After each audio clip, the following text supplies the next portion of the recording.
All right, final video of the day. These are both, by the way, Webbot hits. Both of these are Webbot hits. I came out the other day and mentioned a state, Illinois. Remember that one? Massive decrease in taxes collected. Major problem. The Democrats are trying to pass this tax. They're trying to raise personal and commercial, whatever, or business taxes up 33%. They're tired of waiting on the budget. We can't wait. We're dying. And they said, yeah, chance of the governor passing it slim to none. But they passed it themselves, though. They did do it. Of course, it still has to go through the next process. And I could have swore there was one before that I did where I said, the Webbot said this. So whatever that one was, plus Illinois, I got a third one now of bad tax income, which again, I think the other one I was talking about wasn't actually state. It was the government, IRS, as in Uncle Sam's, is not collecting too good these days. So we have Uncle Sam, generally speaking, the whole country, tax revenues down. Illinois, tax revenues down, big time. And now, third one, Connecticut. Zero Hedge has an article. Connecticut credit risk soars to record high as tax receipts tumble. That's funny. I also thought about something else that was in, I'm not sure which Webbot report it was, if it was like late December or January this year or whatever. I started to go searching for it, and I'm like, well, I'm not sure if I'm going to be able to search for the right keyword. I looked up the word death and some, death of the dollar, death of the Fed, this, that, and I'm like, that's not what I'm looking for. But I know it was in there, so I'm going to tell you anyways that this is a hit because I know it was in there. It talked about the death of pretty important people tied to the elite. And it mentioned in this section both them time to die, whatever they die, and we need to take them out. Both of those we're going to start seeing. So I find it interesting that who David Rockefeller died not too long ago. That's a big one. But another one of his right-hand henchmen, Mr. Zygmunt Brzezinski, National Security Advisor to Jimmy Carter, dies at 89. And again, at that age, I'm not going to say they offed him. No. He was also the one, I think he was talking with Hillary or something. Wasn't he also the one that said something about losing the information war? We're losing, like Hillary said. So that's two people in the span of just a few months? Very high-level people. No, they weren't offed. So we're waiting for some of those stories to come up, like another bankster suicide kind of a thing. So that's one thing, to see two pretty high-level people like that, part of the elite, not just someone in politics, part of the elite getting taken out, or not taken out, but dying.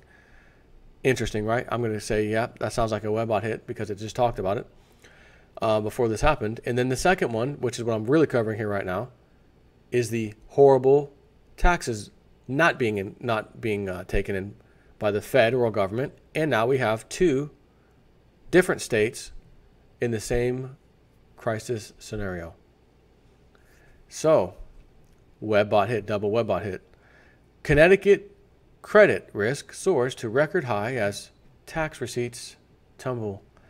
Connecticut's general obligation bonds are riskier than ever as plummeting income tax collections and a $2.3 billion budget deficit moved all three credit rating companies to downgrade its debt. You know what happens when any entity gets its credit rating downgraded? And I'm not really talking about you or me. I'm talking about government bonds or corporate bond. It costs them a lot more. To borrow. And that's what those bonds are. They issue bonds. Someone buys the bonds at a certain interest rate, whatever. But then it goes up because you're riskier, so rates go up. Now, I believe there are some contracts out there in which we're at a fixed rate or what have you, unless your credit score gets worse. Then we get paid more. And it may be automatic, I think. I think there's some contracts like that where they can write them where as long as your credit rating's up here, we'll keep accepting this interest rate. But if it goes down, automatic rate hike that we get, of course, we as in the person who invested in that bond. At the same time, and I think that's how there's some contracts like that. If not, again, you can correct me if I'm wrong, but I know this one for sure. Any new bonds that are going to be issued, and let me tell you, they're going to need to issue some, right? Tax problems here, collection problems. They're going to have to pay more tax, more interest, because the ratings agency said, no, you're not creditworthy anymore as much as you were. So that's going to automatically happen. which means what? Taxpayers, we need some help, buddy. We need some help. We got to borrow money into existence, kind of like the Fed does. We got to borrow it from the banksters and whatnot through these bonds, just like the federal government does. So the federal government's doing it. Debt ceiling, as you know, out of control, never be paid back. Local governments, as in state, we'll call it state government, which is the same. It's like you have the macrocosm and a microcosm. And the microcosm is essentially the states issuing bonds, municipalities issuing bonds, tax collection sucks. Now we have to pay higher interest rate on what we do get when we borrow money. And the taxpayer, you need to pay for it. And not only do you need to pay for it, this kind of is a double whammy suck job, because what we're pulling in for income from you schmucks isn't looking real good, which is why we got to borrow more money right now. And you guys are the only ones paying the bills around here. And you're going to have to pay more bills because the interest rates just went up. And not only that, we need more money because we don't have it anyways. So you got to make the shortfall in what we don't have. Plus, you're going to have to pay the tab on the higher interest rates. Listen, you like that house? Sorry, I got to raise the property taxes to ludicrous speed on you. Ludicrous mode, if you don't mind. Wow. Anyways, as Bloomberg details, tax receipts for the current fiscal year ending in June will be about $451 million short of estimates from January. So from January, they had estimates that, this is what will be January, February, March, April, May, 4 months. Yeah, unexpectedly, we got it wrong. We're off by about $500 million. Oh, interesting.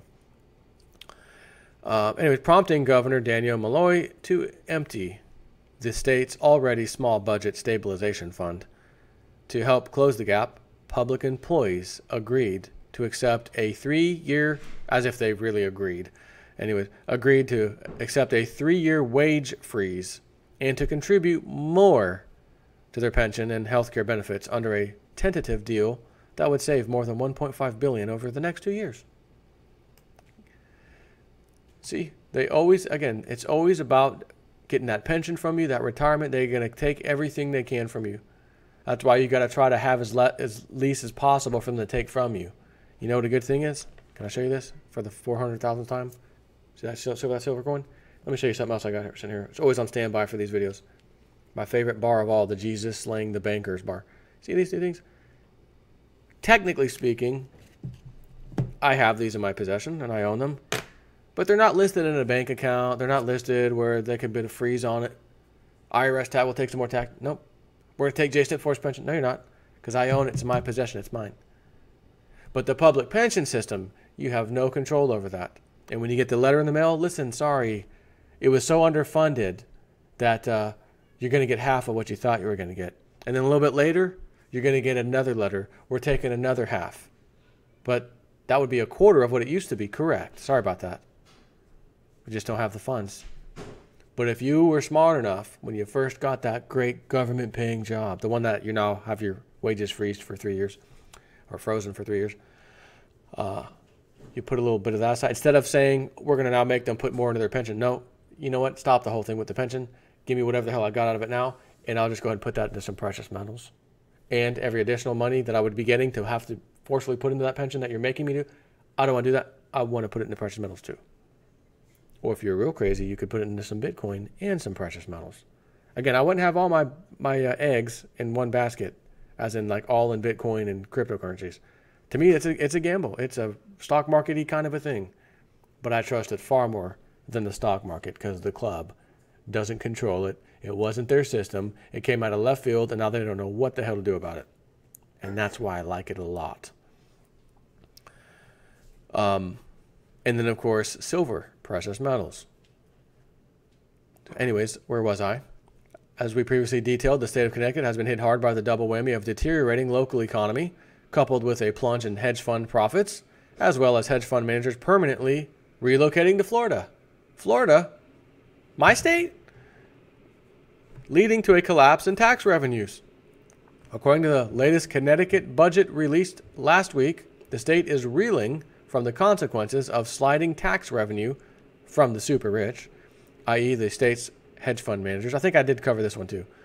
The The latest figure shows that tax revenue from the state's top 100 highest paying taxpayers declined 45% from 2015 to 2016.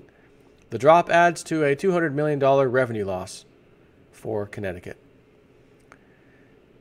In a dramatic, if of questionable credibility, soundbite, Department of Revenue Services Commissioner Kevin Sullivan says these wealthy people are dramatically less wealthy than they were before.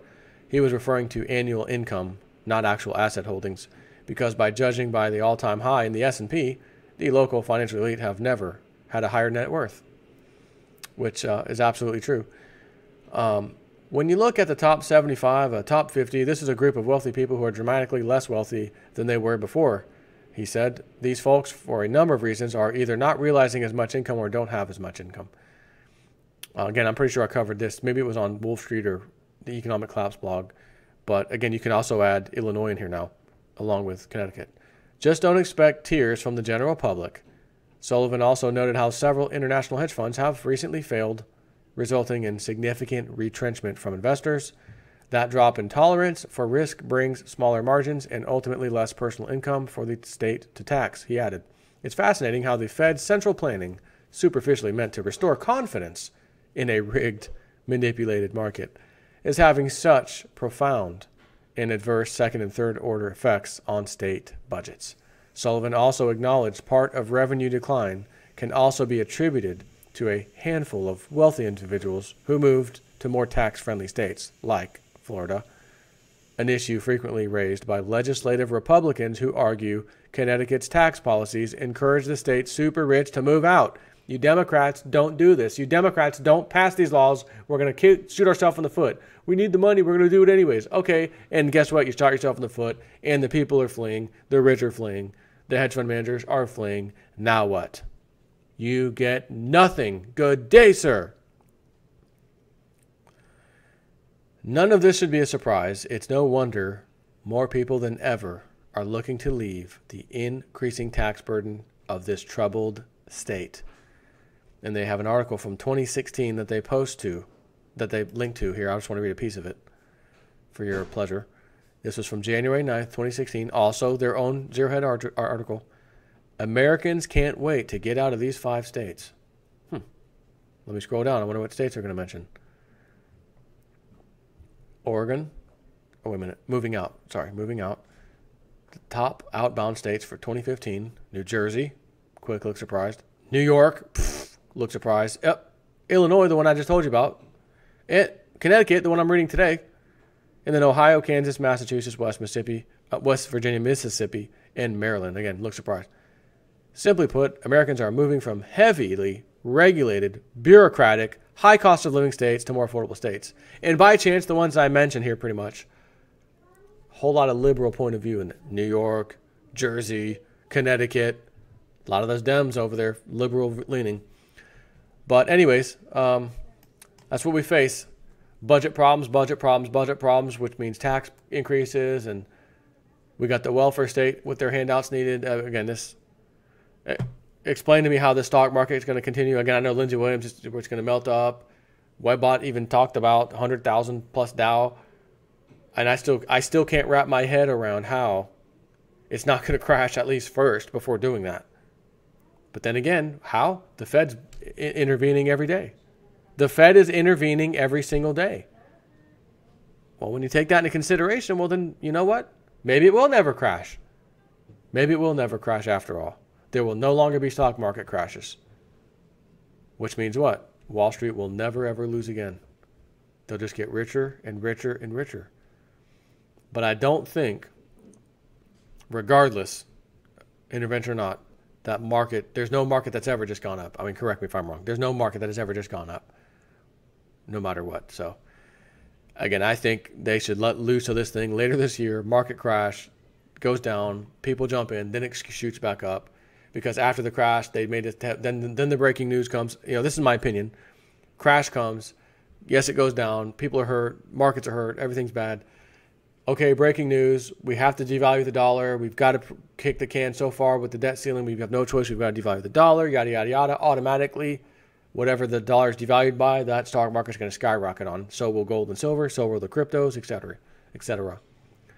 That's how I could see it playing out, but we're going to have to sit back and see how it actually plays out, in all honesty. Take care.